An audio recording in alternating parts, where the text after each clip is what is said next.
was not even going to attempt to put makeup on.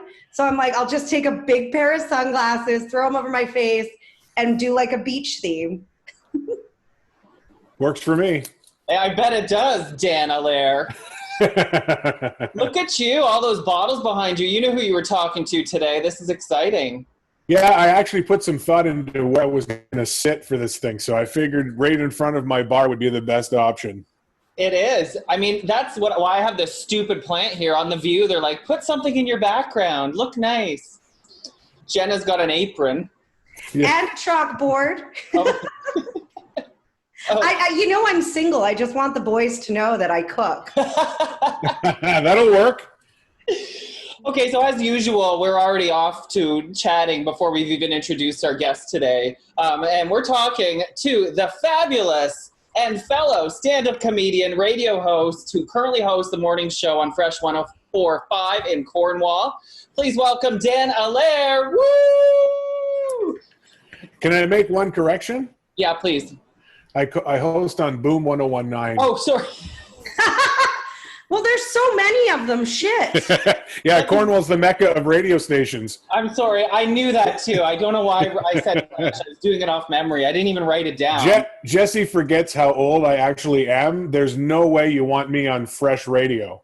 Let me should we redo it or do you care? We're a mess. I don't have a problem with it. I think it's hilarious. But if people woke up in the morning and they had me trying to decipher some of the artist names in today's day and age, some of them, they have symbols and numbers backwards, and you can't pronounce half of their names. So I'm good with the old school stuff. But you know what's so funny is I do this to you all the time. We've been at Yuck Yucks. I don't know how many times I've even hosted and brought you up and made that same mistake.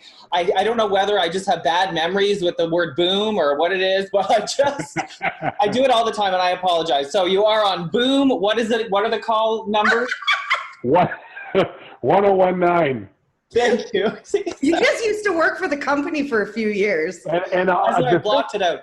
The interesting part for me is I was going to say, Jesse, it would have been fun to do a morning show with you, but I'm going to take that back now. I'm sorry. Can't even get the call letters right. It's a good thing we're friends because you know how messy we are. There was a reason that he didn't say the call letters.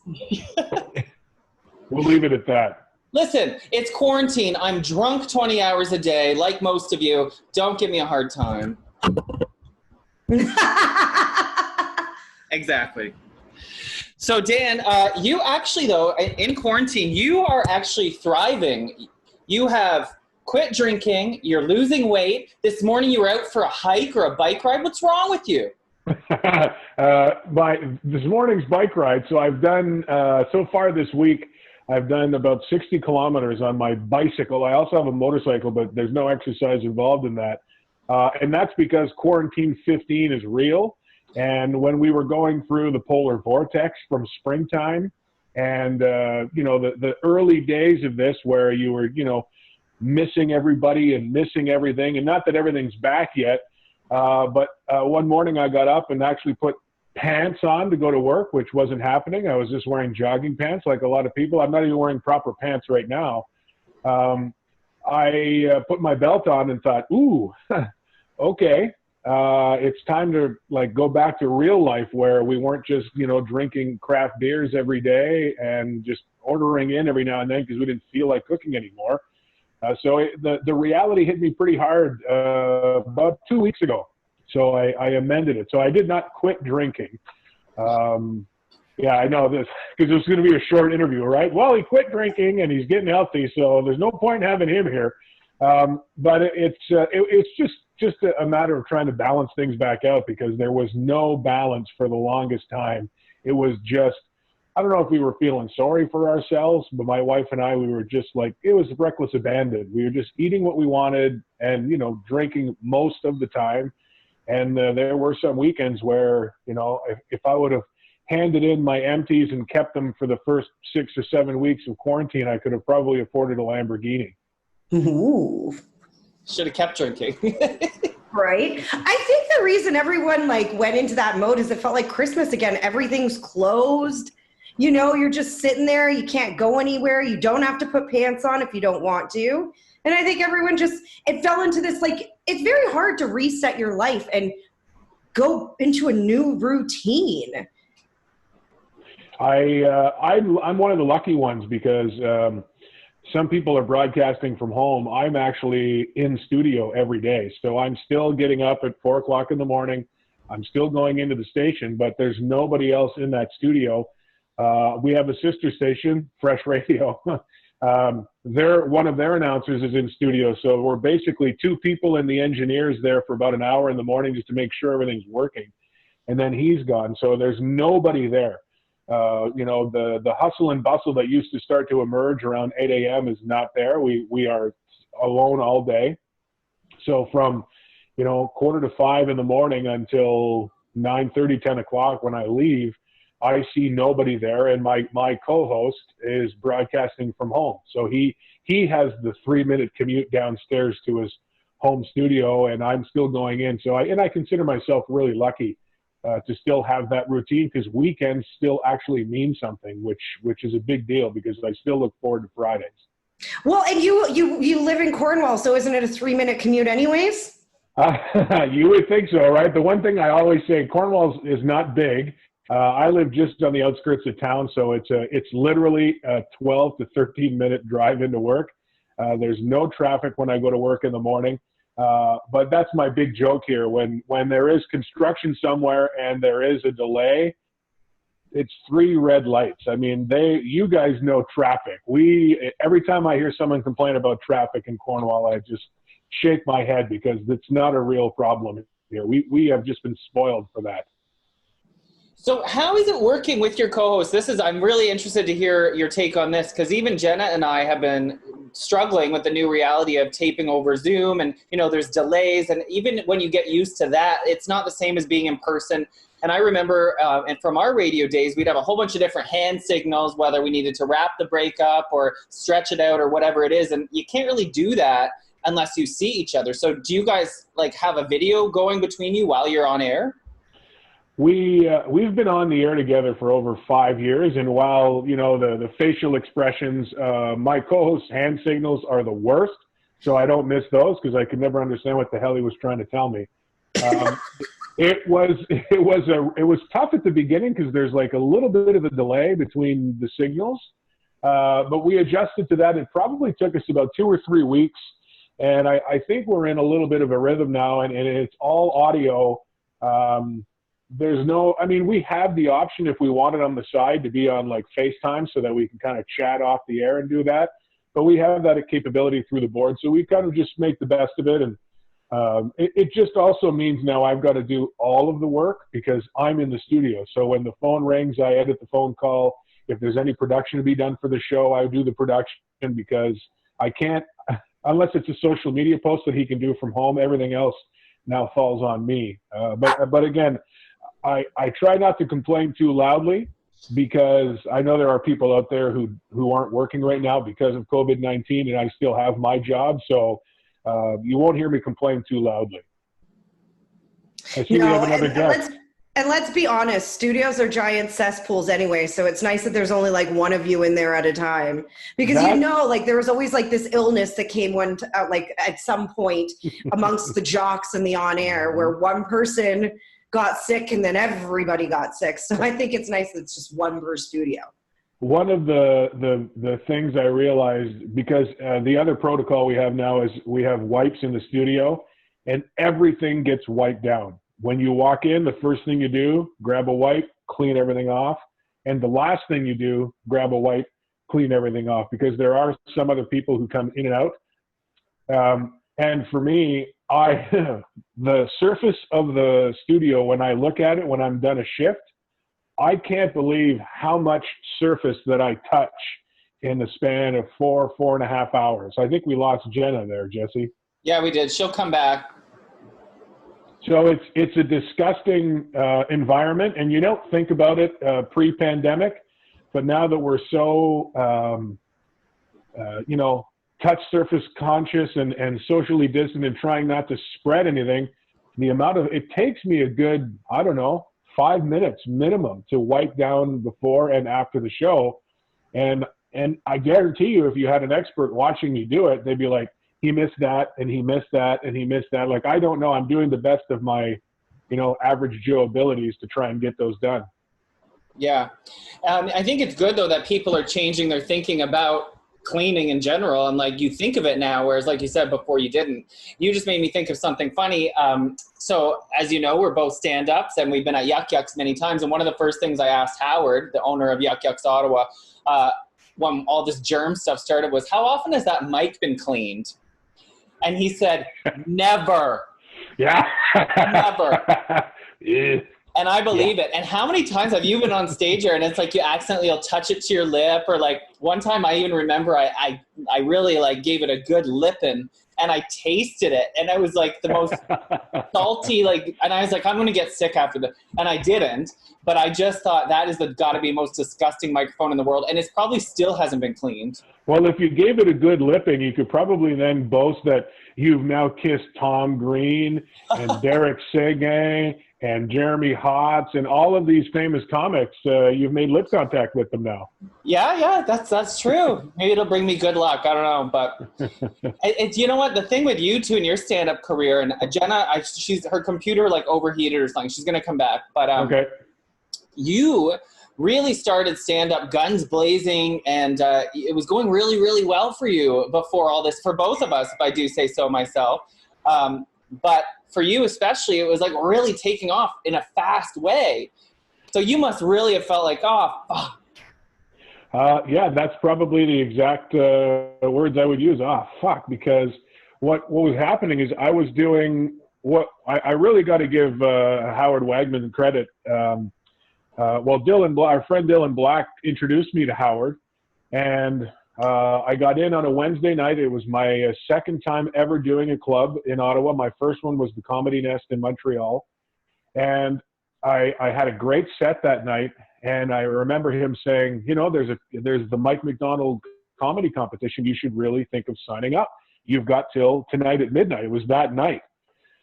So I signed up and I got in the lottery. As you know, there were, I think there was like 100 and some odd comics that got in, that signed up, but there was only 96 spots. So there was about 60 or 70 comedians that did not get through that lottery.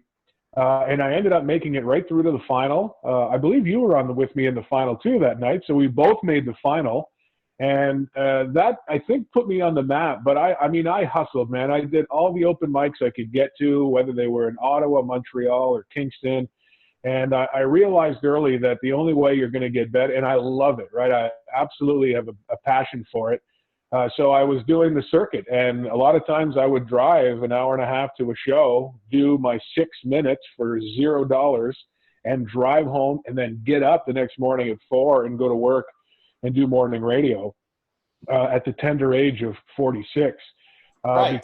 Because I love it, right? And a lot of people always tell me, like, your schedule was insane, because they used to see me do, sometimes 3 to 5 shows per week.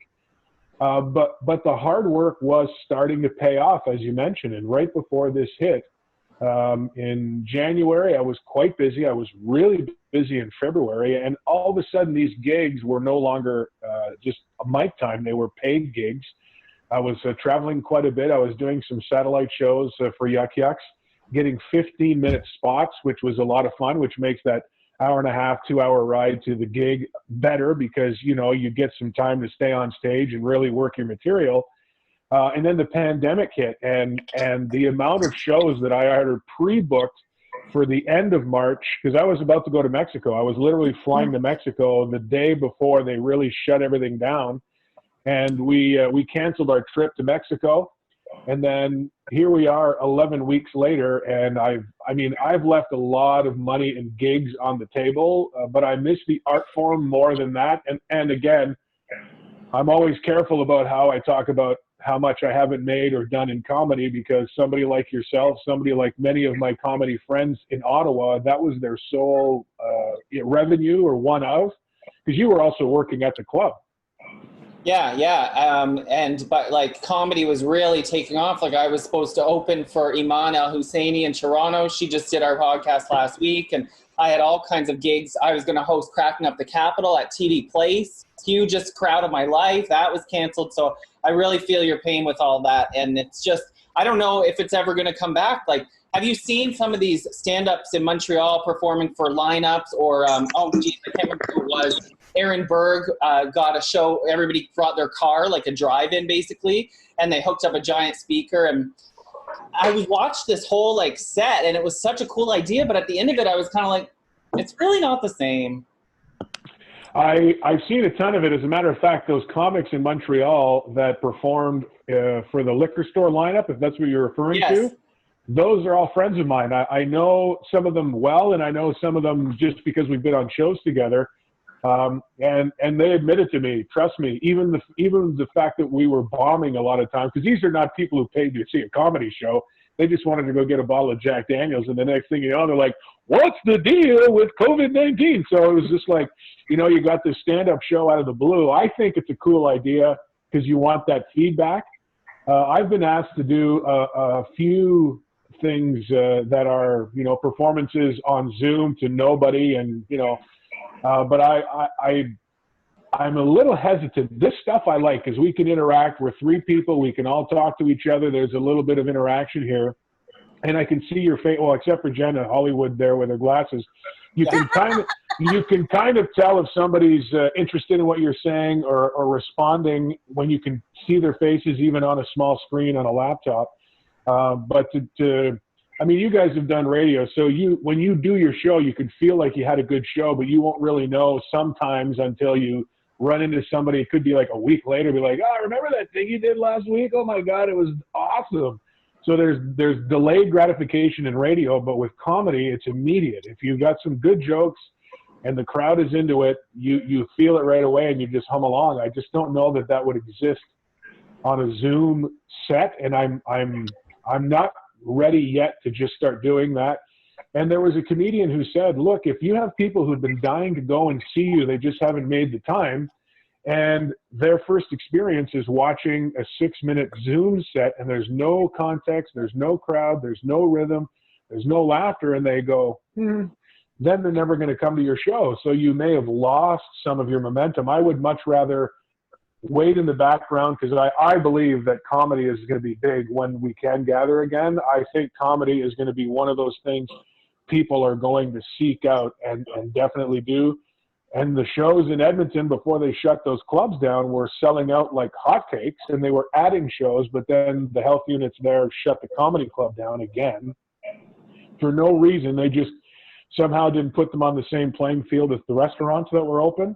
So they shut them down. But I think when Yuck Yucks opens again, and Absolute and the places that do comedy in Ottawa, regardless of what the crowd number is, I think that they're not going to have trouble selling tickets.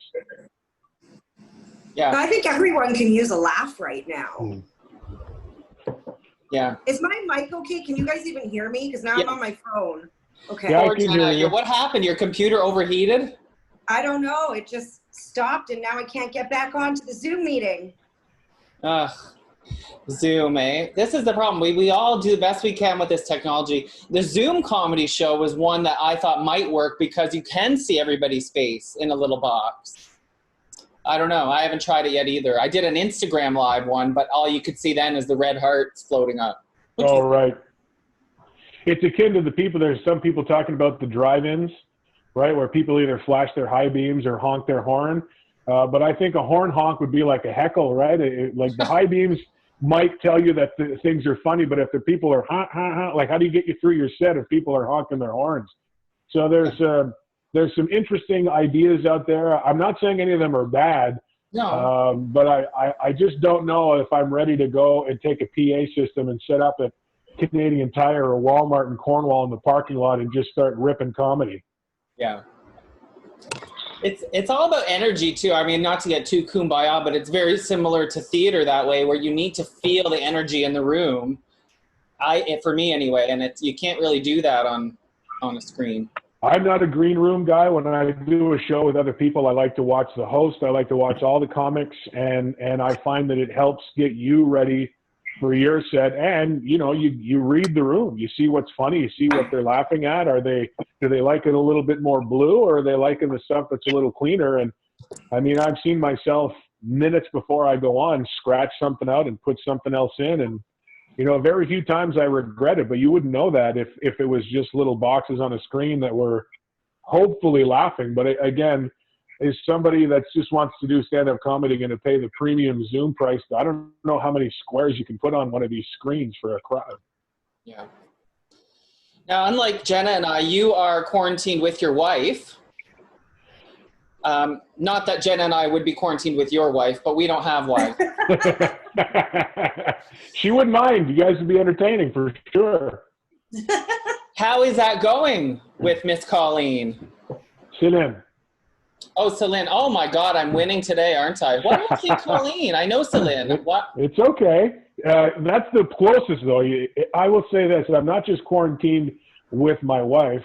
My 20-year-old daughter is here. My almost 18-year-old son is here. And my mom is my third kid, and she's 75 years young.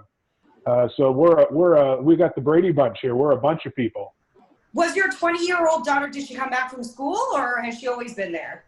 No, she's working, well, it's technically part-time permanent, but full-time hours. She's actually a PSW at one of our long-term care homes here in Cornwall. So she's been on the front lines from day one on this thing, and, went through. She's had her COVID-19 test, and thankfully everything came back negative. They swept all the homes in Cornwall here. So she's been working longer hours than I do. I mean, whenever I'm done the show at work, come 9:30, 10 o'clock, there's nobody there. So I'm not going to sit at my desk by myself. I typically prep for the next day at home a little bit later on in the day, maybe with a beer or something. Can't drink beer at the office, so I come home and prep here.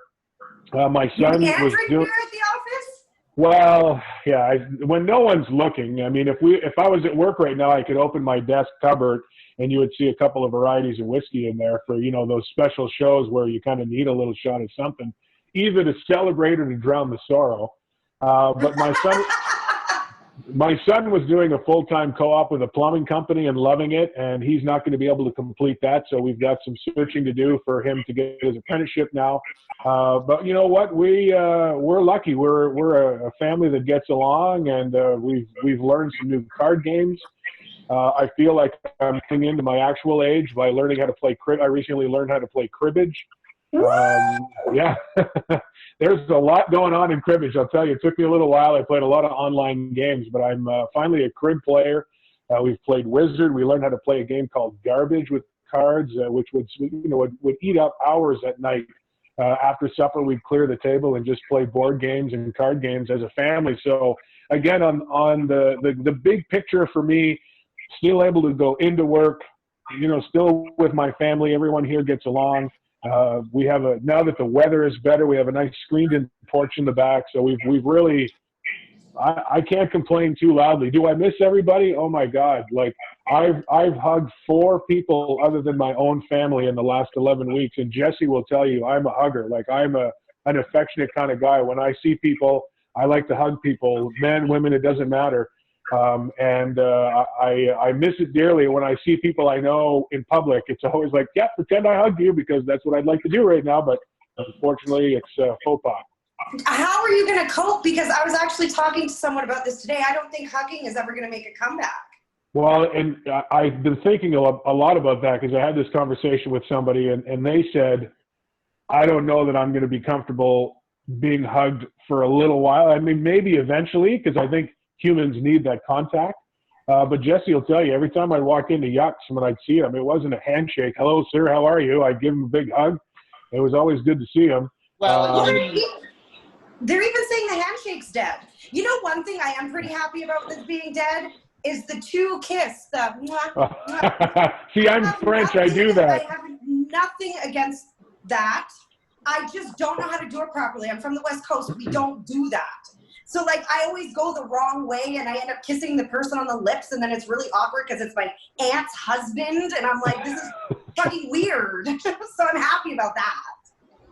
I think handshakes are dirtier than a hug because your hands are touching more shit than, like, your body. Yeah, and just to put a bow on the French kisses, I'm French, so I do that. But I will say this, 99% of the time, whoever initiates the other person should just not move. And that way and the other thing is, when I do it, I don't actually put my lips on somebody's cheek. Yeah. Right? I literally am just putting my cheek, brushing against the cheek. If you're meeting guys that are giving you the French, no, I'm French, I kiss you on both cheeks, and you get like full lip on the cheek, this is a little creepy. And they're doing it wrong. Them slipping tongue is not normal, right? Either that or they purposely went left when you went right. Yeah. Well, I'm glad it's going so well at home. I didn't realize that you had such a full house. I thought it was just you and Celine. And the reason I asked is because part of this segment, Cocktails, Comedians, and Quarantine, is we like to get funny people's take on news that's going around. Okay. And one of the headlines was talking about couples who are quarantined together are strengthening their bond by peeing in front of each other. Now, we've been doing that. We've been married 22 years. That's been happening for 21, if not 22 years. So you now, did you guys get comfortable using the washroom in front of each other before or after you had kids? Because I feel like once you have a kid, everything's off the table because you've seen some stuff in your life that you never thought you would see before. But when you're like, before? I think it was before. But there were ground rules. When we started living together, this is, I hope she can't hear me. She's in the house here somewhere. When we started living together at first, I had the tiniest apartment with the thinnest walls you've ever seen. And you could hear everything. Like if I was in the bedroom and she was peeing, I could literally hear the pee hit the water from my bedroom, right? So when she would have to number two, she would actually go to her mother's house so that I wouldn't hear it happening. This is when we were married, for crying out. And her mother would be like, you got to learn to poop in the same apartment where your husband lives. But when it came in that bathroom, there was no sharing possible. It was that little. But when we got our first house, it didn't take long. The peeing thing, no problem. But the rule at the beginning was, if you think I'm going to clean this bathroom, if you're going to stand and splatter everywhere, you've got another thing coming. So if I'm not in a public restroom where there's urinals and I'm in anyone's house, I don't even have to think about it. I sit down every time. I've been trained. Well, it's actually, I mean, then you can't, you guarantee you're not going to get the errant spray because, you know, sometimes you get the fork in the road and you're screwed. It's one thing to scrub your own urine off the wall if you're a bad shot. It's another thing to have your party of 20 all peeing on the wall and then cleaning your bathroom. So out of respect for other people, I continue that practice of sitting when I go to other people's homes. But I would be more interested in the couples who may have graduated from the comfort of number one to the comfort of number two, because I don't think that's ever going to happen. That's not. I don't care how comfortable you are together. I don't want to poop with someone else looking at me. Like, I don't even like it when a dog or a cat looks at you, even a fish. Like, it's a private moment. Well, when my kids were little, I have, obviously you guys know now I have a daughter and a son. When they were little and we'd drive to Florida, when we'd go to a rest stop, and we used to drive straight through, so 22, 23 hours, when we go into the bathroom, if I had to do number two, my poor son had to stand in the urinal with me. Well, because I wasn't going to have him stand out, you know, if Celine and Jenny were in the other bathroom and he was in with me, and it's like 2 o'clock in the morning, it's like, sorry, buddy, you're going to have to stand there for a minute and watch your old man poop. Like, I'm so sorry. I thank God we didn't screw him up for life. He seems to be okay, but those might be stories he tells his buddies and they all have a good laugh at me, but hopefully he doesn't quite remember. But that was a real thing. I would never do it with my wife around, but sadly my son has been stuck in a bathroom stall at a truck stop on the I-95 more than one time with me. Well, you know, that may screw him up a little, but not as much as if he got kidnapped. So yeah, you know. True, very true. Yeah, I did it out of love. Yeah, but no. So don't poo in front of your wife. You're onto something. And Jenna's right. This article said that while peeing strengthens the bond, pooing is going too far. There are certain things that are just going too far, like number two and picking your nose and certain gross things. But pee's okay, apparently. I agree. Well, the picking your nose, that's, you don't pick your nose, no. But I think that We have friends who are, you know, if we hear the stories, you know, that he's in the bathroom and they're not necessarily in together, but they have an ensuite and the door's open and they're just having a conversation while number 2 is happening. And I'm like, even then, the door gets shut and the door gets locked because I don't need her even walking in just, you know, accidentally. And if I know it's not locked and I hear the bedroom door open, I'm quick and be like, don't come in here, you know? Yeah. There's a meeting happening. Okay, enough poo talk. Let's talk about sex. Okay. Okay, so here's another headline. Sex workers in Switzerland have come up with a plan to reopen brothels. Customers will be limited to 2 sex positions only. Can you guess which they are? Doggy style for sure. Yeah. The other one, so I'm with Jen on that one. The other one I would imagine would be, well, missionary, right? Well, that's face-to-face. Reverse cowgirl is the Oh, other. right. So the facing away. Interesting. Yeah. I thought you were going to say the only thing being offered were glory holes, because then there's no contact. Good idea. You should write them, Dan. Here's an idea from Ontario, Canada. Just cut a hole in the wall and there's no contact whatsoever.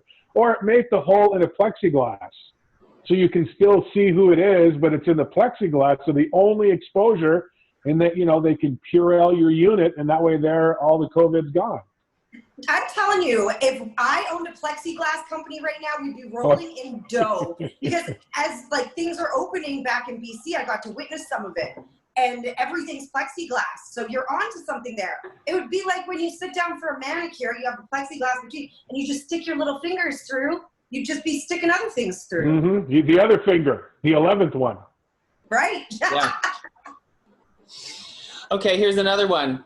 An employee at a Subway in New Zealand has been fired after he got caught using a coronavirus contact tracing sheet to find a woman he thought was hot and called her at home. Do you remember, Dan, the Seinfeld episode when they found the girl's number on the AIDS walk list? No, I don't. So I don't know if you're I thought you were a big Seinfeld fan. I do. I am, but I don't remember that episode. This is exactly like that. So this guy is like working at Subway. Oh, she's hot. Let's check the contact tracing. And he called her. And I guess she thought he was a creep, so she reported him, and he got fired. I bet he was ugly. It is kind of desperate. Like, I can't imagine, even if the roles are reversed, guys always like to be chased. But if that's the way, when it eventually comes out, there's a little bit of a creep factor to that, and it would not go well.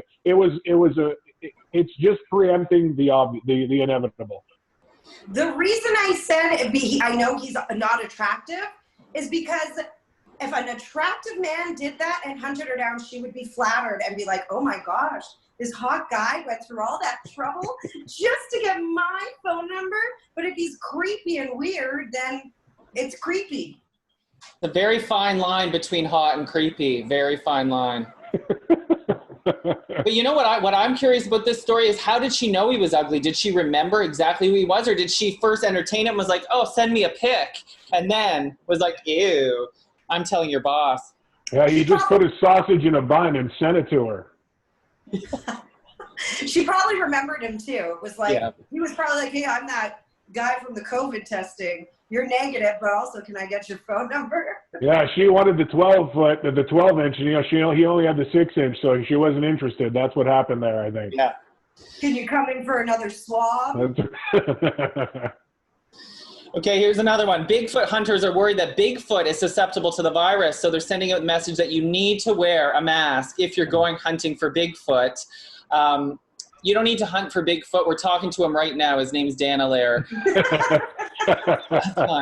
They shaved me down and taught me to speak. It's amazing. Bigfoot he is like, I don't know, there's a t-shirt I saw one time where it was like hide and seek champion since forever or whatever. Like, Bigfoot has been socially distancing from the world for how long now, and they're worried about him catching COVID-19. And this guy avoids people like there's no business, because there are no photos of him, not real ones anyway. Nobody's really seen him. We don't know if it's true or not. So he's not anywhere near anybody or any civilization. So wherever that came from, I hope it's one of those like onion sites and not somebody who's legit worried about Bigfoot. He's the safest person if he exists on this planet. But where does Bigfoot Bigfoot live? Like, does that mean, like, is it in the hills of Montana or whatever? Like, you can't just hunt for Bigfoot everywhere. Doesn't he just live, isn't there only one and he lives in a specific area? I'm not sure. According to Jesse, he lives in Cornwall. So, and he's a morning show host on Boom 1011. 1019. Oh, fuck! So close. But if you're not in Cornwall and you want to listen to Dan's morning show on Boom 1019, you can do it on the Radio Player Canada app or on the website, boom1019.com. Woo! Are you practicing your liners, Jesse? Are you trying to get a job right now? Yeah, Dan's making me miss radio. Yeah, I'm sorry, man. It would. I would love to do a show with you guys. It'd be a ton of fun. Well, get rid of that clown you're with now. We'll move to Cornwall. Well, you know Don't what? worry. I can sell it as 2 for the price of 1, right? That's right. It's tough out here. It's tough out here. All right, so what's next for you? We got to wrap this up because Zoom's kicking us off. I guess you're going to continue working, which is amazing that you can do that. So everybody listen to your morning show, and I guess comedy, we'll see when it comes back. Yeah, that's like everybody else. I'm just waiting to see the restrictions lifted. I monitor the numbers like an obsessed person, just to see them moving in the right direction. I'm not a germaphobe, but I find myself, wearing the rubber glove, pumping gas, and trying to do everything that I possibly can to help, flatten that curve, because I want to get back out and do things. And what I used to say, short-term pain for long-term gain, is not valid so much anymore, because this is week 11. And I know that because I had to cancel my trip to Mexico. So I just hope that, everyone has just a little bit more patience left in them, because I feel like we're getting close enough to start to do more normal things. But if the weather gets too attractive and we start to do too many things and not worry enough, it could backfire. So in the meantime, please stay safe, keep your hands clean, and, if you practice safe sex and use plexiglass with a hole in it. Cheers to that. Well said. Dan Allaire, thank you so much for doing this. Cheers. Thanks for having me, guys. Cheers. Stay safe.